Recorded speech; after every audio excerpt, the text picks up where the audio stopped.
What is up, everybody? This is Keith Jameson, Fantasy Sports Insight, and it is a Champions League week.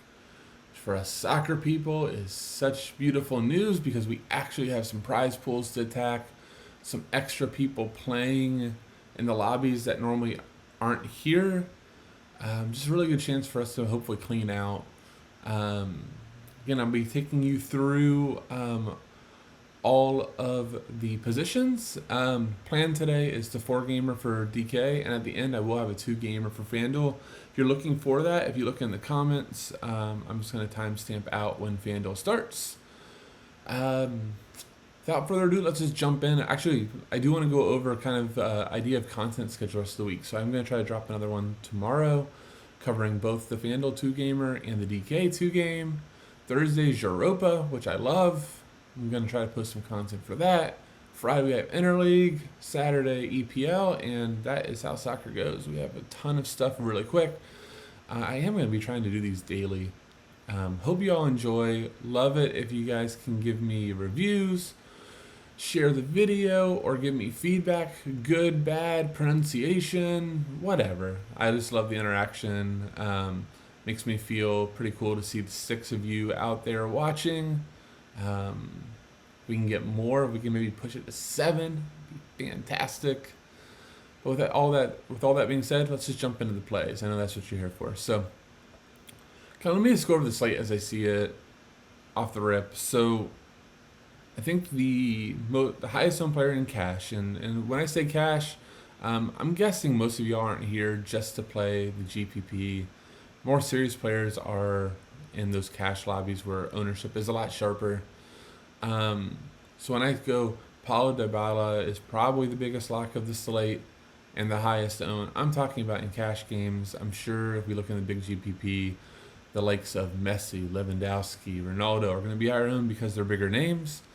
But for price, I mean, the fact alone that I have to scroll down on the 4 position to find Dybala, who potentially is on a monopoly of sets, for the biggest favorite in a matchup I think Juve can absolutely dominate, says something on why I think he's such a lock. So, with him out of the way, let's talk about roster construction. So, you can force in 2 of these top tier guys, but I think you only get 1. So, the decision between Messi, Lewandowski, and Ronaldo is going to be tough. Let me just give you some quick stats of each. So, Messi, at 11.5, the most expensive player in the slate, the best player ever, if you ask me. I'm sure that will bring up some comments, but whatever.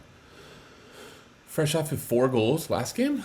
Now, this is a tougher matchup. Napoli's been playing a little bit better. Tough atmosphere to come into. And, Barcelona really is just Messi. So, he doesn't get a ton of support. Now, am I saying he's going to have a bad game? Not by any means, but, you're talking about Florida 10 to 12, and, you really need a goal to pay this off.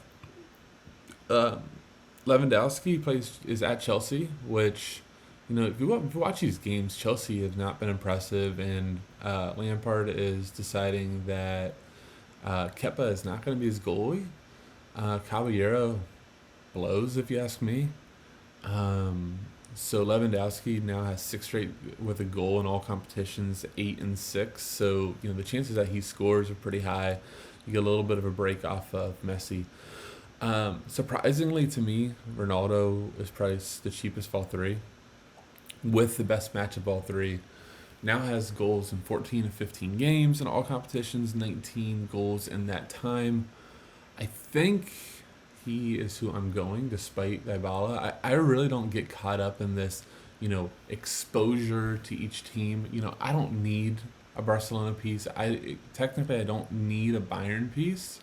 When you do that, so often you go, okay, I want this guy for exposure to this team, and the guy blows, and you get screwed. So let me just play the players I like the best, regardless of exposure to a team, and just make the best lineup possible. That's my view on it. Yeah. So let's kind of scroll down and talk about a couple of other plays now that we got the top 4 out of the way. If you follow my construction, Dybala +1. Kinsley Coman likely going to be starting again at 6.9. Someday, we don't get Bayern in interleague. We only get them in these Europe competitions, and I feel like I've played a ton of Coman whenever he's healthy, which is not something that we always get. But guy that draws fouls, he likes to shoot. He's under 7K again, away from Chelsea. And I just want to point out one matchup thing. I doubt Lampard starts Alonso. Alonso is an amazing attacker, but a horrific defender. And if for some reason he does start Alonso, Coman will absolutely wreck him down the right. So keep an eye on that. I think it'll be Aspilicueta, who could actually do a really good job of containing him, or at least making it difficult. But just keep that look. So Juan Cuadrado is really interesting. And now here comes the where I want you to work with me a little bit. Yeah, you potentially have two Juve. So do you want a third? Well, he is somebody that draws a ton of fouls, likes to take shots. Is going to be setting up some, shots assisted for the likes of Dybala or Ronaldo. Is a very willing crosser and is playing in an advanced position. I don't see a huge issue. So Cuadrado used to play a lot of right back for Juve. The last few games he's been playing advanced again, with them dropping out Higuain. So take a look at that. Now here's the issue: is it's not till tomorrow, but he's very in play. That's probably my cash pool. I think you can make an argument for Insigne. Pronunciation, people, I'm sure I messed that up. Happens. Calijon, 6.8. So here's kind of just my view, though, and why I can't imagine sitting there. So Setien is a very, very possession-based coach, as we know with Barcelona. Now, that possession a lot of time is like a lot of backward passes, sideways passes, but it does eat up time. I just don't necessarily think we get a ton of crosses, or a ton of possession for Napoli, making it a little bit tougher to swallow those prices. When you do look that, for cheaper, we can do like Coman or Cuadrado. But Barcelona is leaky. Napoli does need to go into the new camp up goals if they have any chance to advance. So, if you want to look at these guys for GPP, or maybe Mertens if he starts as a center forward, might be Milic. They can hit them on the counter. If you told me that Napoli scores 2 goals today, I won't be shocked at all.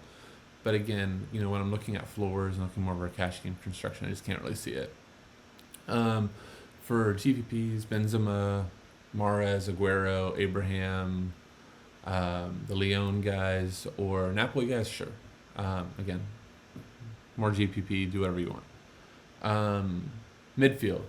So top price midfielder that isn't already been mentioned as like a midfield forward.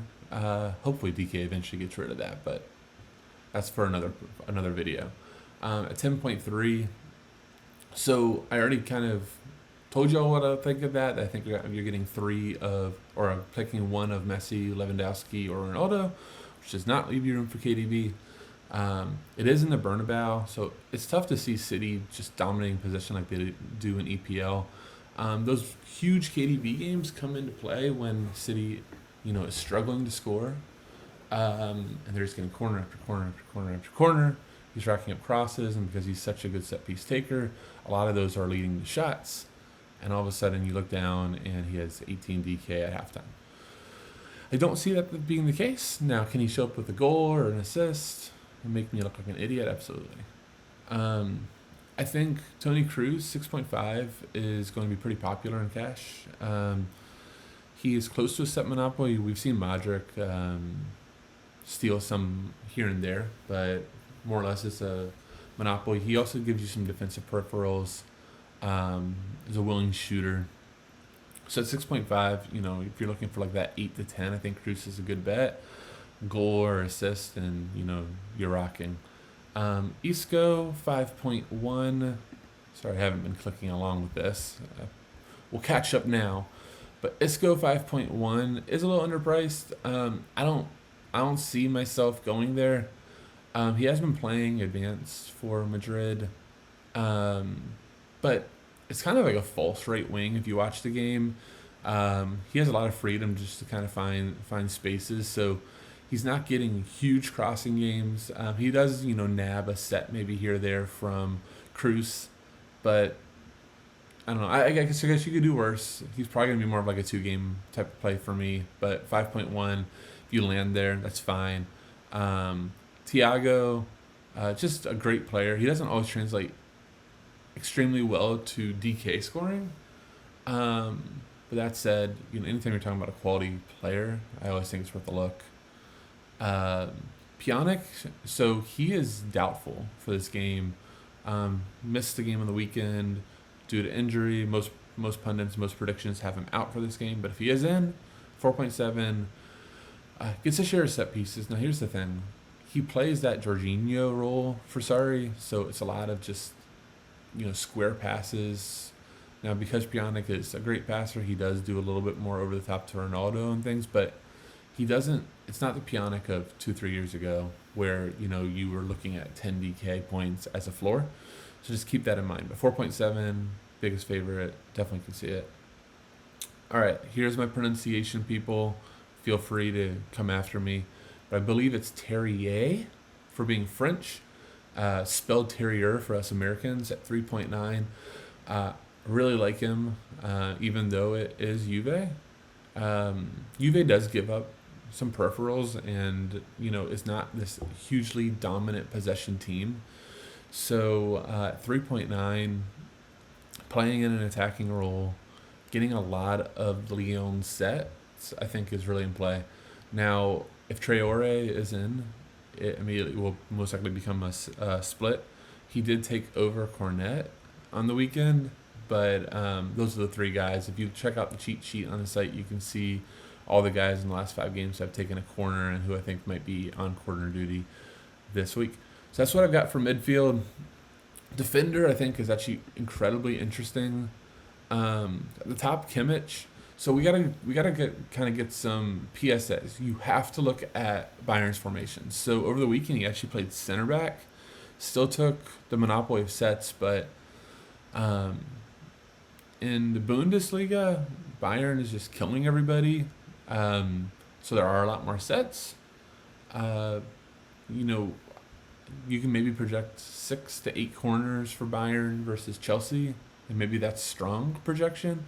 But if he's playing center back, that could be all your production. So if he's back there, there's no chance I'm playing him. Defensive midfield, I'm a little more apt to get there because he does have a little bit of autonomy to go forward, get a shot off or 2. I don't see him as right back, which is a shame because he's an amazing right back for DFS purposes. But if he's playing right back, then that's a lock. But again, I don't expect it. Go down to Mendy. I really don't see the ability for him to kind of play as that false winger like he has in the EPL. If you watch City, Kyle Walker plays and is more or less like almost like a back 3 or a midfield to kind of shield and just lets Mendy bomb up the left. Silva, Jesus tucks in, and Mendy just is sitting out there on the left just ready to cross the ball in if that's where the ball goes. So he's been fantastic in EPL, but I just don't think they're going to have that ability to play that way versus Madrid today. So I don't really see myself playing him. Marcelo, even if he's in, I just, not for City. I just think that's a little bit expensive for a guy that you're just doing for offensive stuff. Marcelo does not do a lot of the defensive tackling and things of that nature. Reece James, very interesting play, especially if Chelsea keeps going as wingback. So he took corners versus Spurs. I'm not going to sit here and go, that's a huge deal versus Bayern. I don't know how much Chelsea will be able to push the pace on Bayern, but James already is a great DFS play without corners. He loves to cross and is actually a fantastic crosser. So if he's on corner duty, on top of that, at 5K, I think he's very in play. Alexandro, I don't know. I never get Sandro right on these interleague slates. He's a fine play, but no sets. Maybe he gets you 8 to 10. That's solid for 4.9. Rui, he does get some corners. Again, I really don't see Napoli being able to dictate pace here. he also gets the job of having Messi sometimes overshaded over towards him. So I'll just go ahead and just say I'm not going to have him. Carvajal is the Madrid fullback that does get some defensive peripherals. Somebody actually, if you play a lot of interleague, we pay over 6K for willingly, and so 4.7 is a pretty solid deal. Let's just scroll down a little bit. We aren't going to have the news, but if Ferland Mendy does play over Marcelo at 4K, that's a really solid price. I do like Ramos, which I feel like is such a fish play. But so here's the thought: 3.8K. If you play around with builds, you might end up there. He gets PKs. He's also a set threat. Really seems to always get a shot on target, maybe 2-3 shots a game. When the other team struggles for sets, and City has struggled defending corners. So I really do think that Ramos is a solid play. Maybe he's more GPP. You see me in cash with him. There's my reason why. Finally, Junior Firpo. I do have to obligatory bringing him up because he's 3.4K, starting at left back for Barca, but he sucks. This is not the Junior Firpo that played for Betis last year. And this is not Jordi Alba. He just does not get forward. He doesn't cross. I don't know. All this said, he now scores a goal. But I guess for 3.4 you could do worse. But at that point, I would almost rather YOLO a center back goal than accepting 3 to 4 DK from Firpo. Goalkeeper, I'm never gonna go over that on these videos. I'm just not good at picking goalkeeper. Whatever, I overthink it. So just to prove that, I played Alisson on Showdown yesterday. Thank God, still made profit, but that didn't work out well. Maybe it's my Liverpool fandom, but then I played Alisson last UCL slate, despite really liking Leipzig's keeper once the Sun news was out. Got him a lot in GPP, but had the extra salary in cash, paid up, and what did Alisson get versus Madrid? 0? So that was cool. Okay, so I'm going to be jumping over to FanDuel now. All right, guys, so now we are over to FanDuel. I'm just going to give you kind of my player pool. FanDuel is a lot shorter than DK because it is only 2 games.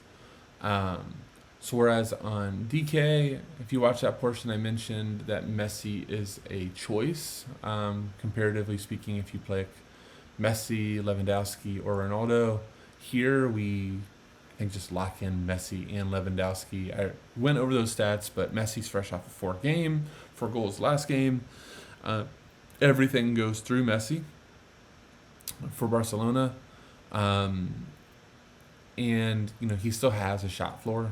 So despite the $24 tag, we can pretty easily lock him in. And you'll actually notice we can still make a good lineup. Lewandowski has the highest odds to score on the slate. 6 straight at the goal, 8 and 6. Chelsea's defense can be very dodgy at times, especially when Caballero is the goalie. So if we lock him in, you go, oh my gosh, we only have $11 per player, but we have some options. So let me go over kind of some other plays I like. So if you fade Lewandowski or fade Messi, or want to go maybe like a Bayern sack, Gnabry, I know I butchered that. Whatever. Really nice play. I don't remember if it was this couple rounds ago, but I think he had like a 4-goal game. A little aggressive to say that versus Chelsea, but can he show up the goal? Absolutely. $18 is a fine play. Yeah. Well, let's just while we have it up.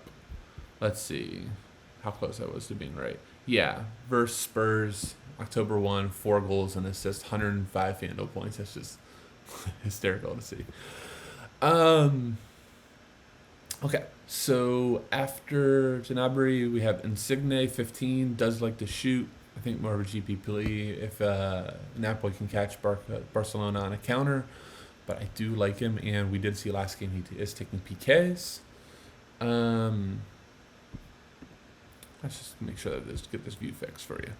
So we scroll down further, and Kinsley Coman sticks out at $13. I expected him to be like 18. He fits a lot of builds, especially if you like Bayern here. Right above him, Jorginho, I guess, is a GPP. He does take PKs for Chelsea. So Giroud's really interesting if he starts to over Tammy. Just been really good. I don't expect him to gather much ownership, so just keep an eye on him. So Thiago, it doesn't have the little expected, but I do expect him to play. I always like Thiago. Um, Keep in mind FanDuel scoring. So if you aren't aware of this, FanDuel DK, you have to like get a successful tackle. FanDuel, for whatever reason, gives you points for attempted tackles.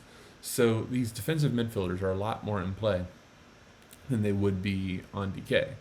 So Thiago is, a false defensive midfielder. He can do whatever he wants, but he does get involved in tackles, takes a shot or two, sets up shots. So he's a good play.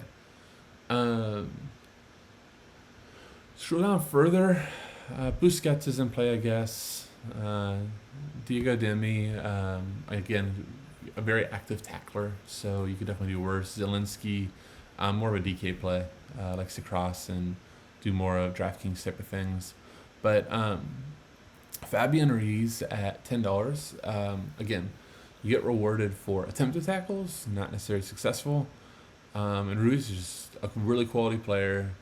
Doesn't mind getting involved and just sticking his foot in.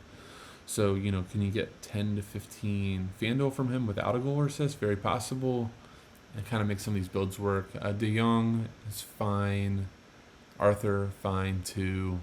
Now, so just real, I didn't mention this on the DK part, but Arthur might split sets with Messi if he's in. But so many Barcelona corners are taken short. So if all of a sudden you see Arthur has 4 corners but only 1 cross, just don't be surprised. And then on FanDuel, that's even worse because a short corner almost will never result in a shot. So yeah, those sets for him are kind of screwed. That's all I really saw. Oh, and then I'll mention Kovacic again. Back in that you get points for tackles attempted, not necessarily won. He could be very, very, very active for Chelsea. And I didn't look, but I believe Conte is out, giving Kovacic that much more of a defensive role. Let's jump over to defender. Okay, so if we are paying up, only pay up I could really stomach as Kimmich mentioned, set monopoly most likely for Bayern. You actually would benefit if he's in the back 3 here for FanDuel. Back 3 guys, again, just go over FanDuel scoring. We like center backs on FanDuel because of clearances. That gives them a floor. Clearances, block shots, tackles, attempted. All those things are something that center backs do more than fullbacks. So if Kimmich is in that defensive midfield role in the back 3, you get that plus, some setup side. So my next guy, all the way down to $10. I do think Reece James is in play. Has jumped on some of the Chelsea sets. Probably playing wingback, so he's a little offensive for FanDuel, but I do like him.